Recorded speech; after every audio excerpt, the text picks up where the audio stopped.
हम सभी जानते हैं कि बचपन जीवन की सबसे संवेदनशील अवस्था है। इसी समय पर बच्चे की नींव मजबूत होती है, शरीर की, बुद्धि की और भावनाओं की भी। यदि इस नींव में दरार पड़ जाए तो भविष्य का पूरा भवन अस्थिर हो जाता है। कुपोषित बच्चा केवल भोजन से वंचित नहीं रहता, बल्कि वह अपनी पूरी क्षमता से सीखने, खेलने और बढ़ने से भी वंचित रह जाता है। हमारा कर्तव्य है कि हम न केवल बच्चों को शिक्षा दें, बल्कि उन्हें स्वस्थ जीवन जीने की शक्ति भी दें। सही पोषण ही उन्हें उज्जवल भविष्य की ओर ले जा सकता है। नमस्कार, आज हम राष्ट्रीय पोषण सप्ताह के अवसर पर चर्चा करेंगे शाला पूर्व एवं विद्यालयी बच्चों के पोषण के बारे में। इस चर्चा में हमने 1 से 6 वर्ष के बच्चों को शाला पूर्व अवस्था में लिया है, जबकि 6 से 12 वर्ष के बच्चों को विद्यालयी बच्चों की श्रेणी में लिया है। शाला पूर्व अवस्था को उत्तर बाल्यावस्था भी कहा जाता है। शाला पूर्व अवस्था में बालक नर्सरी कक्षा में पढ़ने जाता है या फिर घर पर ही रहकर माता पिता से खेल के माध्यम से शिक्षा ग्रहण करता है। विद्यालयी अवस्था में बालक औपचारिक रूप से शिक्षा ग्रहण करने लगता है। शाला पूर्व अवस्था में उत्तम एवं पौष्टिक आहार की बहुत अहम भूमिका है, क्योंकि निम्न स्तर के पोषक आहार से वे शीघ्र ही प्रभावित हो जाते हैं, जिससे उनका शारीरिक, मानसिक, बौद्धिक, संवेगात्मक एवं सामाजिक विकास भी बाधित हो जाता है। इस आयु के बच्चों में संक्रामक रोगों से लड़ने की क्षमता का भी अभाव होता है, जिसके कारण वे शीघ्र ही बीमार पड़ जाते हैं। 1 से 6 वर्ष की अवस्था में लसिका, रक्तवाहिनियों एवं नाड़ी तंतुओं का विकास तीव्र गति से होता है। केंद्रीय नाड़ी संस्थान एवं मस्तिष्क के नाड़ी तंतुओं का विकास भी इसी आयु में होता है। इस आयु में यदि पूर्ण पौष्टिक आहार नहीं मिलता है, तब मस्तिष्क तथा नाड़ी तंतुओं की कोशिकाओं का निर्माण ठीक प्रकार से नहीं हो पाता, जिससे इनकी रचना एवं कार्यों में विकार एवं विकृतियाँ उत्पन्न हो जाती हैं, जिसका प्रभाव बालक के मानसिक एवं बौद्धिक विकास पर पड़ता है। विद्यालयी अवस्था के दौरान बच्चों की विकास की दर धीमी परंतु नियमित होती है, लेकिन जो कुछ विकास पूर्व अवस्था में हो जाता है उसे एक स्थायी रूप व आकार मिल जाता है। अतः इस अवस्था में शारीरिक एवं मानसिक क्षमताएं परिपक्व होने लगती हैं। इसलिए बच्चों की इस आयु को मिथ्या परिपक्वता की अवस्था यानी स्टेज ऑफ स्यूडो मैच्योरिटी भी कहते हैं। बच्चों के समग्र विकास के लिए पौष्टिक एवं उच्च प्रोटीन युक्त आहार खिलाना नितांत आवश्यक होता है। इस अध्याय में आप शाला पूर्व एवं विद्यालयी बालकों में होने वाले शारीरिक परिवर्तन, पोषक तत्वों की मांग एवं उनकी पोषण समस्याओं के बारे में जानेंगे। इस चर्चा के उपरांत आप शाला पूर्व एवं विद्यालयी बच्चों की विशेषताएं और उनमें होने वाले शारीरिक परिवर्तनों के बारे में जानकारी प्राप्त कर पाएंगे। शाला पूर्व एवं विद्यालयी बच्चों में विभिन्न पोषक तत्वों की मांगों के विषय में जानेंगे। शाला पूर्व बच्चों में कुपोषण एवं बचाव के उपाय के बारे में जानकारी ले पाएंगे। विद्यालयी बच्चों में भोजन की समस्याएं एवं उनके निदान के बारे में जान पाएंगे तथा शाला पूर्व एवं विद्यालयी बच्चों में भोजन संबंधी अच्छी आदतों के निर्माण संबंधी में जानकारी भी ले पाएंगे। अब चर्चा करते हैं शाला पूर्व बच्चों के पोषण के बारे में, जिसमें आप जानेंगे शाला पूर्व बच्चों की विशेषताएं व शारीरिक परिवर्तन, पोषक तत्वों की मांग, पोषण संबंधी समस्याएं और भोजन संबंधी आदतों के बारे में। जहाँ तक शाला पूर्व बच्चों की विशेषताएं व शारीरिक परिवर्तन की बात है, विशेषताएं व शारीरिक परिवर्तन शैशवावस्था के बाद इसी अवस्था में शिशु का शारीरिक एवं मानसिक विकास तीव्र गति से होता है। शारीरिक एवं मानसिक विकास तीव्र होने के कारण बालक की क्रियाशीलता में बहुत वृद्धि हो जाती है। इस अवस्था में बालक 2 से 2.5 किलो वजन में और 6 से 7 सेंटीमीटर लंबाई में प्रतिवर्ष बढ़ता है। इस आयु के बच्चे अपनी नटखट हरकतों से सभी के आकर्षण का केंद्र बने रहते हैं। वह नर्सरी या किंडरगार्टन स्कूलों में जाने लगते हैं, जहां उन्हें खेल खेल में निश्चित कार्यक्रम के अनुसार कार्य करना सिखाया जाता है। वह विद्यालय जाने वाली अवस्था के लिए तैयार किया जाता है। इन बच्चों के समग्र विकास को जानने के लिए कुछ लक्षणों का नियमित निरीक्षण करते रहना चाहिए, जैसे आयु के अनुसार वजन और लंबाई में वृद्धि होनी चाहिए। बच्चों की मांसपेशियां सख्त, गठीली एवं मजबूत होनी चाहिए।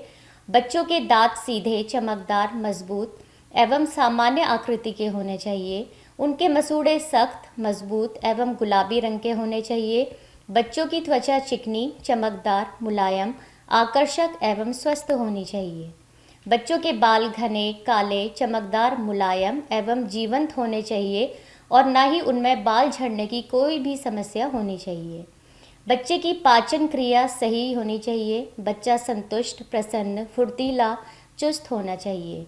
यह भी आवश्यक है कि बच्चा रात को गहरी नींद में सोए। बच्चों को पोषक तत्वों को उनकी ज़रूरत के अनुसार देने से उनकी बढ़त अच्छे से होती है, दिमाग का विकास होता है और उन्हें बीमारियों से लड़ने की शक्ति भी मिलती है।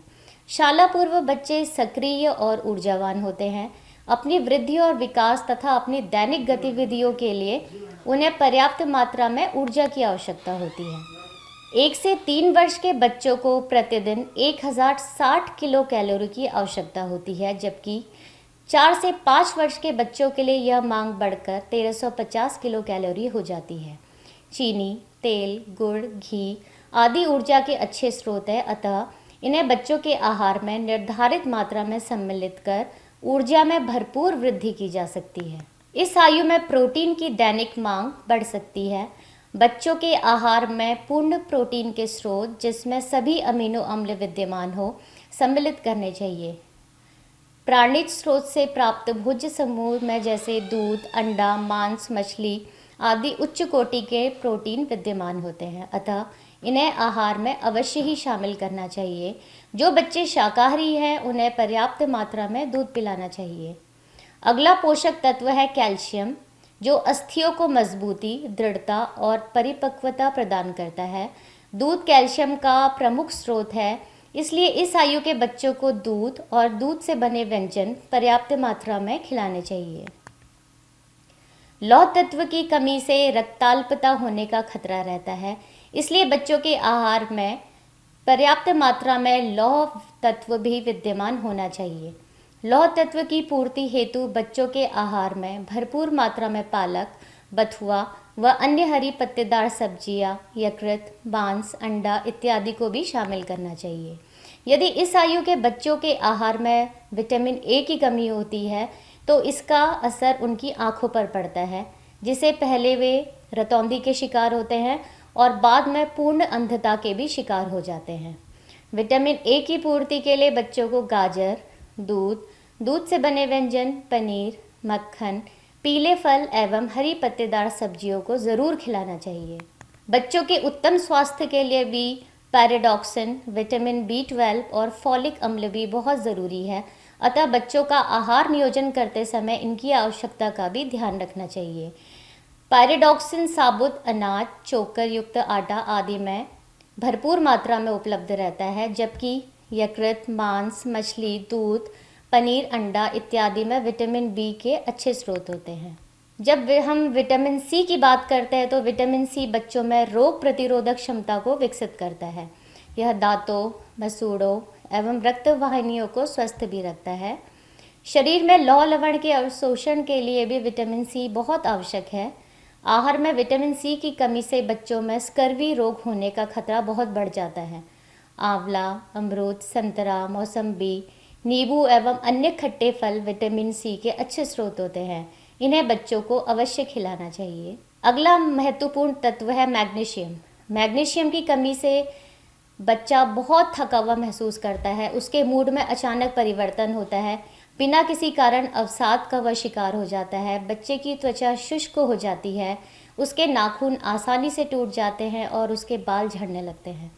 बच्चों में मैग्नीशियम की कमी से बचने के लिए उसके भोजन में गेहूं के बीजांकुर, सोयाबीन, कुट्टू, दलिया, चावल, सेम इत्यादि को सम्मिलित करना चाहिए। अगला महत्वपूर्ण पोषक तत्व है जिंक। बच्चों में जिंक की कमी के कारण दस्त, निमोनिया, मलेरिया होने का खतरा बहुत बढ़ जाता है, क्योंकि जिंक की कमी से शरीर की रोग प्रतिरोधक क्षमता बहुत कम हो जाती है, शरीर की वृद्धि भी कम हो जाती है और बच्चे कुपोषित हो जाते हैं। दस्त से पीड़ित बच्चों को जिंक देने से दस्त उनके जल्दी ठीक हो जाते हैं। शाला पूर्व बच्चों में निम्न पोषक संबंधी कुछ समस्याएं पाई जाती हैं, जिनमें से पहला है विटामिन ए हीनता के रोग। इस आयु के बालक विटामिन ए हीनता के रोगों से ग्रस्त हो सकते हैं और बालक को रतौंधी रोग हो सकता है, जिससे वह कम प्रकाश या फिर रात के समय नहीं देख पाता। यदि शुरुआत में इसका उपचार नहीं किया जाता है तो कोई भी बच्चा अंधा भी हो सकता है। यह रोग अज्ञानता, अंधविश्वास, गलत पाक विधि एवं संक्रमण के कारण भी बहुत देखने को मिलता है। दूसरा रोग है प्रोटीन ऊर्जा कुपोषण। शाला पूर्व बच्चों में यह रोग अधिक व्याप्त है। हालांकि इस रोग की शुरुआत तभी हो जाती है जब शिशु का स्तनपान छुड़ाकर उसे ठोस आहार देना शुरू किया जाता है। प्रोटीन ऊर्जा कुपोषण के कारण बच्चों में क्वाशिकोर और मरासमस रोग हो जाता है। प्रोटीन ऊर्जा कुपोषण विशेषकर उन बच्चों में देखा जाता है जिन्हें स्तनपान छुड़ाने के बाद ऐसा आहार दिया जाता है जिससे ऊर्जा की पूर्ति तो होती है परंतु प्रोटीन की नहीं हो पाती है, जिसकी वजह से बालक देखने में मोटा और तंदुरुस्त लगता है जबकि वह क्वाशियोकर रोग से ग्रसित होता है। जब बालकों के आहार में प्रोटीन एवं कैलोरी दोनों की ही कमी होती है तब मरासमस रोग होता है। फिर है रक्ताल्पता। जिन बच्चों के आहार में लौह तत्व, फोलिक अम्ल तथा विटामिन B12 की कमी होती है उनमें रक्ताल्पता की समस्या होती है। इसके अलावा जिन बच्चों के पेट में कीड़े होते हैं उनमें भी लौह तत्व का अवशोषण न होने के कारण भी रक्ताल्पता होने की संभावना अधिक होती है। स्त्रियों तथा बालकों को रक्ताल्पता से बचाव के लिए भारत सरकार ने राष्ट्रीय पोषण रक्ताल्पता रोग निरोधक कार्यक्रम चलाया है, जिसमें लौह लवण तथा फोलिक अम्ल की गोली के रूप में रक्ताल्पता से ग्रसित 1 से 2 वर्ष के बच्चों एवं माताओं में उनको वितरित किया जाता है। 6 माह से 2 वर्ष के बालकों में विटामिन डी की कमी के कारण रिकेट्स रोग देखा जाता है। विटामिन डी के अभाव में अस्थियों में कैल्शियम का जमाव नहीं हो पाता है, जिसके कारण बच्चे की जो हड्डियां होती हैं वो बहुत कमज़ोर, निर्बल एवं मुलायम हो जाती है। बच्चे का शारीरिक विकास रुक जाता है और सूरज की किरणें विटामिन डी का प्राकृतिक स्रोत है। आयोडीन बालक के मानसिक और शारीरिक विकास के लिए बहुत ज़रूरी होता है। आयोडीन की कमी से ग्रस्त व्यक्ति बहरे, गूंगेपन, भेंगापन, समय से पूर्व जन्म इन रोगों से ग्रसित हो सकते हैं। बच्चों को आयोडीनहीनता से बचाव के लिए खाने में आयोडीन युक्त नमक का प्रयोग करना चाहिए। अब चर्चा करते हैं शाला पूर्व बच्चों की भोजन संबंधी आदतों के बारे में। शाला पूर्व बच्चों का स्वभाव चंचल होने की वजह से उनका मन हर समय खेल कूद में लगा रहता है। उन्हें एक जगह स्थिर रखकर खाना खिलाना माता पिता के लिए एक चुनौती के समान होता है। कुछ बातों को अपनाकर इस आयु के बच्चों में अच्छी भोजन संबंधी आदतों का विकास किया जा सकता है। जैसे बच्चे को नियमित समय पर भोजन और नाश्ता ज़रूर कराएं। बच्चे को पहले कम मात्रा में भोजन परोसें, जब वो उसे खा ले तभी दूसरा भोजन परोसें। उन्हें खाना खाने के लिए खिलौने, टेलीविज़न और मोबाइल जैसी ध्यान भटकाने वाली चीज़ों का प्रयोग बिल्कुल नहीं करना चाहिए। बच्चों को विभिन्न प्रकार के खाद्य पदार्थों को आहार में देने चाहिए ताकि उन्हें प्रत्येक खाद्य समूह से ज़रूरी पोषक तत्व पाने में मदद मिले। इस आयु के बच्चों को पर्याप्त मात्रा में दूध देना चाहिए। यदि वह दूध नहीं पीना चाहता है तो दूध को खीर, सेवैया, आइसक्रीम, कस्टर्ड, पनीर इत्यादि के रूप में दे सकते हैं। यदि बच्चे को कोई सब्जी पसंद नहीं है तो उसे अलग तरीके से बनाकर जैसे पूरी या सूप के रूप में दे सकते हैं। इसके अलावा बच्चों को अधिक मिर्च मसाले युक्त, अत्यधिक मीठा, तला हुआ या मैदे से बनी वस्तुएं देने से बचें, क्योंकि बच्चे का पाचक तंत्र बिगड़ सकता है। बच्चों को cold drink, chocolate, pastry, cake, toffee, pizza, burger, Maggi जैसे जंक फूड देने की बजाय उन्हें घर पर ही बने व्यंजन खाने की आदत डालनी चाहिए। अब बात करते हैं विद्यालयी बच्चों की, जिसमें आप जानेंगे विद्यालयी बच्चों की विशेषताएं व शारीरिक परिवर्तन, पोषक तत्वों की मांग, पोषण संबंधी समस्याएं और भोजन संबंधी आदतों के बारे में। इस आयु में अपनाई गई आदतें व व्यवहार किशोरावस्था की नींव बनती हैं। इस आयु में बच्चे समूह गतिविधियों में रुचि लेना प्रारंभ कर देते हैं और उनका लगाव दोस्तों के प्रति बढ़ने लगता है। 5 से 8 वर्ष की आयु के दौरान बच्चे बड़ी मांसपेशियों को छोटी मांसपेशियों की तुलना में ज़्यादा अच्छे से नियंत्रित कर पाते हैं और 8 से 12 वर्ष की आयु में छोटी मांसपेशियों का विकास भी तेज़ी से होता है। किशोरावस्था तक पहुंचने पर बालक शारीरिक वृद्धि, मानसिक विकास तथा संवेगात्मक विशेषताओं से प्रभावित होने लगता है। साथ ही उसे परिवार तथा अपने साथियों के साथ सामंजस्य भी स्थापित करना पड़ता है, जिसमें उसकी बहुत सी ऊर्जा व्यय होती है। यदि इस आयु में बच्चे को पौष्टिक आहार नहीं मिलता है तो उसके शारीरिक, मानसिक, बौद्धिक एवं संवेगात्मक विकास पर प्रतिकूल प्रभाव पड़ता है। इस आयु सीमा में बच्चों के बीच लंबाई, वजन और निर्माण में काफ़ी अंतर देखने को मिलता है।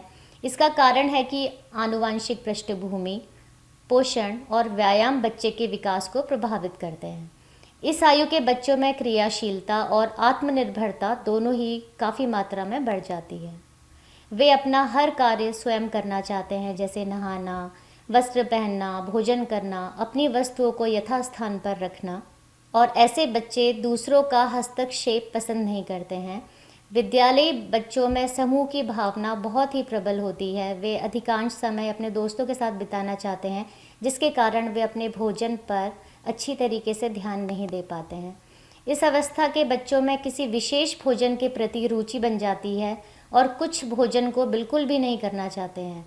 इस आयु में उनकी हड्डियां परिपक्व हो जाती हैं, दूध के दांत गिर जाते हैं और स्थायी दांत भी आ जाते हैं। शरीर की वृद्धि के साथ खून की मात्रा का भी विस्तार होता है। अब चर्चा करते हैं विद्यालयी बच्चों में पोषक तत्वों की मांग के बारे में। इस आयु के बच्चों के लिए पोषक तत्व बहुत महत्वपूर्ण होते हैं। दिन भर खेल कूद और विकास के लिए उन्हें काफ़ी मात्रा में पोषक तत्वों की ज़रूरत होती है। इस आयु में उन्हें जितना अधिक पौष्टिक आहार मिलेगा, उनका विकास उतना ही अच्छा होगा। अधिक क्रियाशील होने की वजह से इन बच्चों को कैलोरी युक्त आहार भरपूर मात्रा में देना अत्यंत आवश्यक है, वरना उनका शारीरिक एवं मानसिक विकास अवरुद्ध हो सकता है। विद्यालयी बच्चों में वृद्धि, शक्ति और मांसपेशियों के रखाव के लिए प्रोटीन बहुत महत्वपूर्ण है। प्रोटीन की पूर्ति हेतु बच्चों के आहार में प्रोटीन की पूर्ति हेतु बच्चों के आहार में पर्याप्त मात्रा में दूध, अंडा, मांस, मछली, सोयाबीन व दालों को सम्मिलित करना चाहिए। बच्चों में वसा, विशेष रूप से ओमेगा 3 वसीय अम्ल संज्ञानात्मक विकास के लिए बहुत महत्वपूर्ण होते हैं। बच्चों को प्रत्यक्ष वसा तेल, घी, मक्खन आदि के रूप में दी जा सकती है। इस आयु के बच्चों में भी दांतों और हड्डियों के विकास के लिए कैल्शियम की बहुत आवश्यकता होती है। इस आयु में बच्चों के दांत टूट जाते हैं और उनके स्थान पर स्थायी दांत उगते हैं। ऐसी परिस्थिति में उनके आहार में कैल्शियम पर्याप्त मात्रा में होना चाहिए।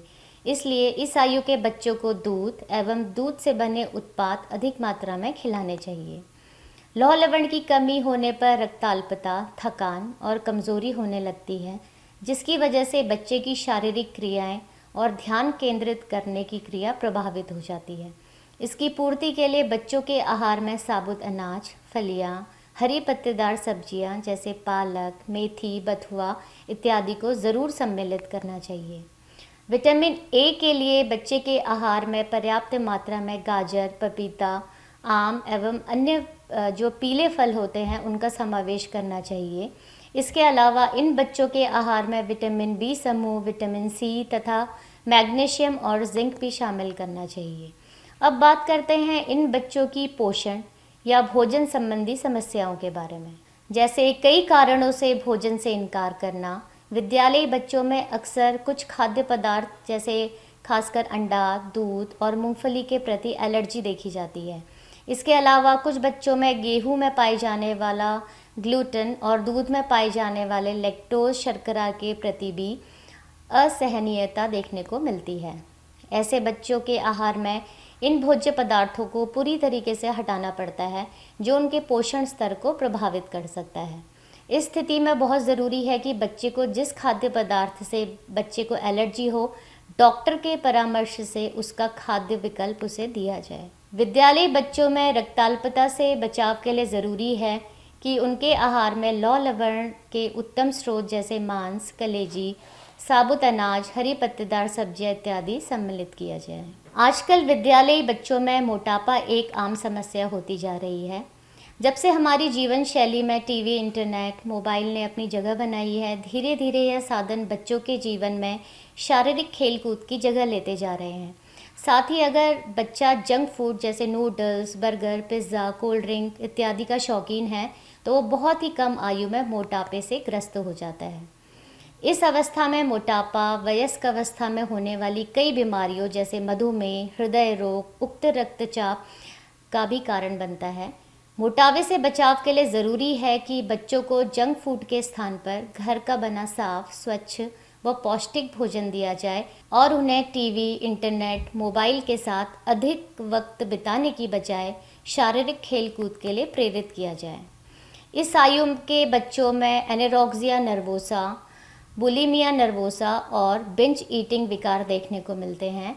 एनोरेक्सिया नर्वोसा से ग्रस्त बच्चा अपने शरीर के वज़न और आकृति को लेकर संतुष्ट नहीं होता है और वज़न घटाने के लिए भूखा रहता है, जो स्वास्थ्य के लिए गंभीर समस्याएं पैदा कर सकता है। बुलिमिया नर्वोसा से ग्रस्त बच्चा थोड़े समय में अधिक और बार बार खाते रहते हैं और फिर ज़बरदस्ती उल्टी करते हैं या फिर अत्यधिक व्यायाम करते हैं। बिंज ईटिंग विकार से ग्रस्त बच्चे रोज़ाना अधिक खाते हैं और भोजन पर किसी भी प्रकार का नियंत्रण नहीं रख पाते हैं। इसमें बच्चा भूख न होने पर भी खाते हैं और तब तक खाते हैं जब तक कि उनको पेट भरने के बाद बेचैनी महसूस न हो। यह समस्याएं बालकों की अपेक्षा बालिकाओं में ज़्यादा देखी जाती हैं। बच्चों में आहार विकार की रोकथाम के लिए बच्चों के आसपास डाइटिंग या आहार नियंत्रण की बात न करें और उनमें स्वस्थ शरीर की भावना पैदा करें। इसके अलावा दांतों में सड़न को रोकने के लिए बच्चों को दांतों की सफाई के प्रति भी सचेत रहने के लिए प्रेरित करना चाहिए। अब अंत में बात करते हैं विद्यालयी बच्चों की भोजन संबंधी आदतों के बारे में। विद्यालयी बच्चों में काफ़ी मनोवैज्ञानिक व मानसिक तनाव होता है, जिसकी वजह से उनके आहार की आवश्यकताएं बदल सकती हैं।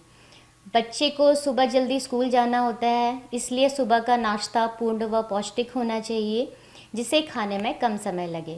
बच्चों के आहार में फल व सब्जी अवश्य सम्मिलित करें ताकि उनके विटामिन और खनिज लवण की ज़रूरत पूरी हो सके। इसके अलावा बच्चों को भोजन बनाने की योजना में शामिल करें, जिससे उनकी रुचि भोजन में बनी रहे।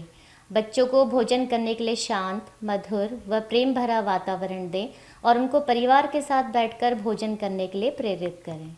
पोषण सप्ताह की इस आवश्यक चर्चा में आज आपने शाला पूर्व एवं विद्यालय बच्चों के पोषण के बारे में विस्तार से जाना। अब आप जान गए होंगे कि बच्चों की आयु बढ़ने के साथ साथ उनकी पोषक तत्वों की ज़रूरतें भी काफ़ी बढ़ जाती हैं।